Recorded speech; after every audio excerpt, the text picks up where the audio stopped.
इस दास ने 17 फरवरी 1988 में परमात्मा की शरण मिली थी और उस दिन के बाद 6 वर्ष 1994 तक दास ने जेई की पद पर सर्विस की। काम करते, अपनी ड्यूटी करते करते भी हम भक्ति करते हैं। हमारा रूल यही है, काम भी करो भगवान ना भूलो, बुराई छोड़ दो। लेकिन 1994 में परमात्मा ने आदेश दे दिए गुरु महाराज ने कि तू इस काम ने संभाल। अब गुरु की आज्ञा का अवहेलन करना भगत का काम नहीं होता।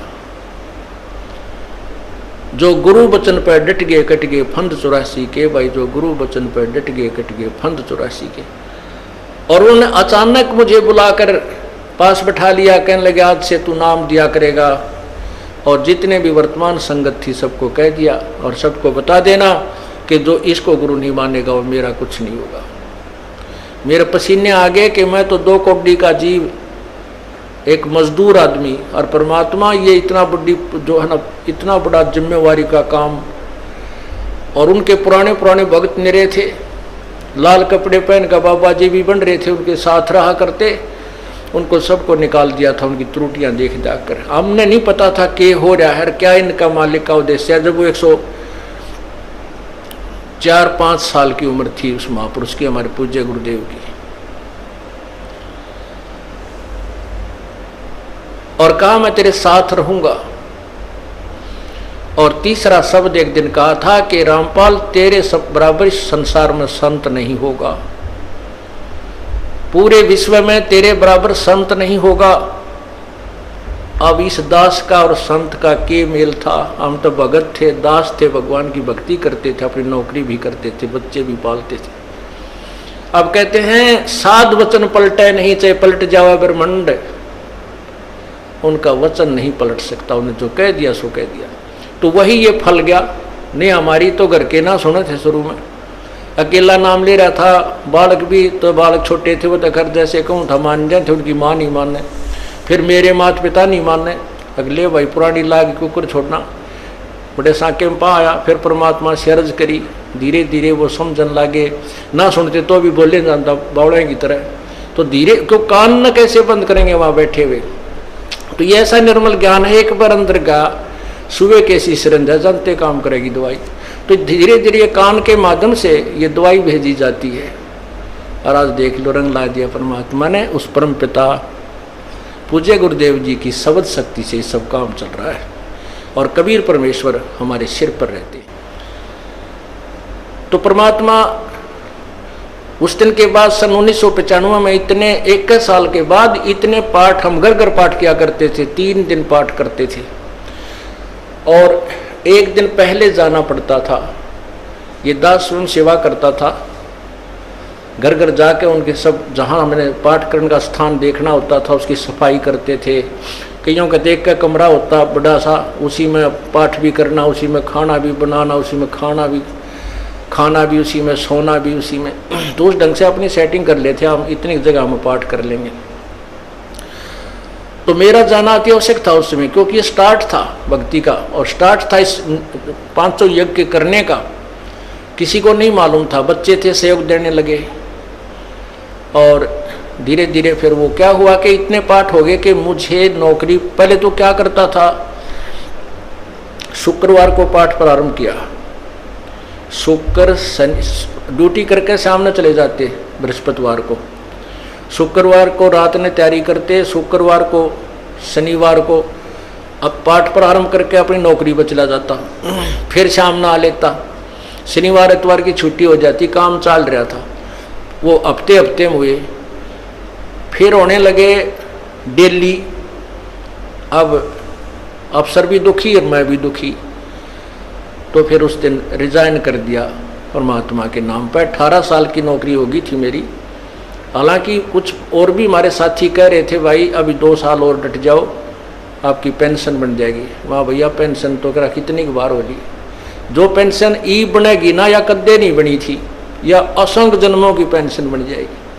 तो वो तो इस बात को नहीं समझे थे, उन्हें तो मुझे मूर्ख ही समझा।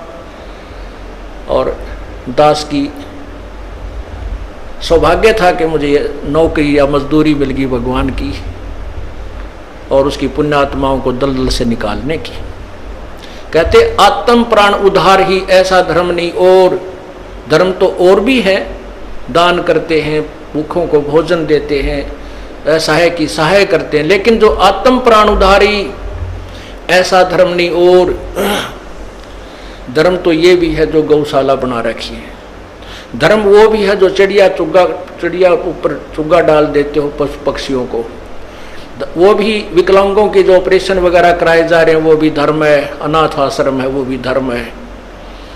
लेकिन जो आज गऊ हैं उनकी सेवा कर रहे हैं, अच्छी है, क्योंकि कोई भी प्राणी है, चाहे भैंस है, पशु है, कोई किसी प्रकार का, सबकी सेवा हमने इसी दृष्टिकोण से करनी चाहिए, क्योंकि सब में एक जैसा जीव है, वो भी धर्म है। लेकिन अब तो वो आज वो गाय है, आज कोई भैंस है, और जन्म होने के बाद फिर वो सूअर की जूनी में जा सकती है, उस बीमारी तो कौन छुटाएगा उसको। तो ये ज्ञान, ये भक्ति, ये आत्मा इस जीव को उद्धार करेगी। वो फिर 84 लाख योनियों में नहीं जाएगा, या तो मनुष्य शरीर होगा, नहीं सतलोक चला जाएगा।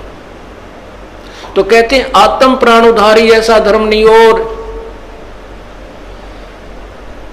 तो इस दास को ये आत्म प्राण यानी जीव आत्मा के उद्धार की मजदूरी मिल गई, और हर्ष शुक्र मनाता हूं प्रभु, आपने कैसे दया करी 2 कोटि के जीव पर। और ऐसे निर्मल भगवान की महिमा, ओए होए होए, जिसके नाम लेते हैं रूंग रूंग खड़े हो जाते हैं। उसके बाद परमात्मा की ऐसी महिमा हुई, अब मुझे इतनी खुशी होती है। कैसा निर्मल समाज तैयार हो रहा है, बीड़ी शराब मांस तम्बाकू उसको देखकर भी राजी नहीं है। अब ये पुण्यात्मा दोनों हाथों दान करते हैं, और हम पहले लूटन पर लगे रहा करते थे, पाप बढ़ाते थे, ये माया साथ नहीं जानी थी कि इतना नरक इकट्ठा कर रहे थे। और परमात्मा क्या कहते हैं, सतगुरु के सजदा करूं कर्म छुटाए कोटि, और जो ऐसे सतगुरु की निंदा करें फिर जम तोड़ेंगे होठ। अब जो लोग बिना देखे सोचे समझे और भक्तों की संतों की बुराई करते हैं, अब क्या बताते हैं कि सतगुरु के सिजदा करो जिसने कर्म छुटाए कोट, करोड़ों पाप कर्मों से हटाकर और पुण्य कर्मों पर लगा दिया। कितने पाप कर्म बचा दिए हमारे। और जैसे ऐसे सतगुरु की जो निंदा करते हैं, कहते हैं उनके जम तोड़ेंगे होठ, यम के दूत उनके इसे लठ मारेंगे, चाहे कितने लागो, मुंह पे होठा पे। होठ इसलिए कहा कि इस पर ज्यादा दर्द होया करे, सोई भी बड्डी आया करे। तो कहते हैं वो जम तोड़ेंगे होठ जो बकवाद किया करते थे, संतों की निंदा करते थे। नित्यानंद जी महाराज ने यहाँ तक कहा है, भाई तू ना मानता ना, ठीक है अपना और काम कर ले और कुछ कह सुन ले, पर संत की निंदा मत करिए, ये तेरे लिए बहुत जबरदस्त पाप बन जाएगा। लेकिन जो इस मार्ग से परिचित नहीं है, वो नादान बच्चे आगे में हाथ दे देते, बिजली के तार को छू लेते, और ज्ञान होता सत्संग से, और सत्संग में ये काल नहीं आने देता। तो उस दिन के बाद परमात्मा की ऐसी रजा हुई कि बाग लाग गया भगवान का। और यही प्रार्थना करता रहा, परमात्मा तेरे बच्चे तुझे समझे पहचाने, दास को ये नौकरी दी है, इसमें सफल भी आप ही करोगे।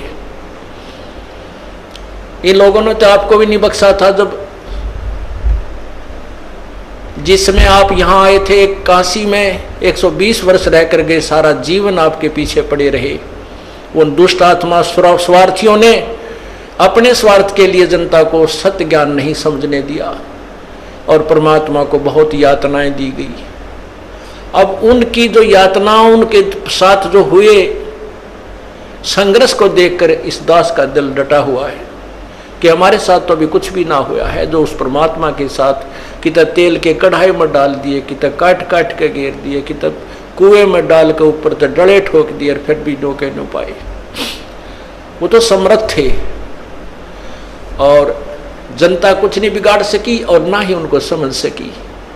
समझना चाहिए था, कुछ लोग समझे भी थे, लेकिन बाद में फिर वो ठीक ढंग से ना लगे तो भगवान ने उनको स्वयं ही रिजेक्ट कर दिया था। परमात्मा क्या बताया करते थे, कैसा ऑथेंटिक उदाहरण दिया करते थे। अपने आत्माओं क्या बताते हैं, भाई सिर साटे की भक्ति है और कछु नहीं बात, सिर के साटे पाइयो अवगत अलख अनाथ।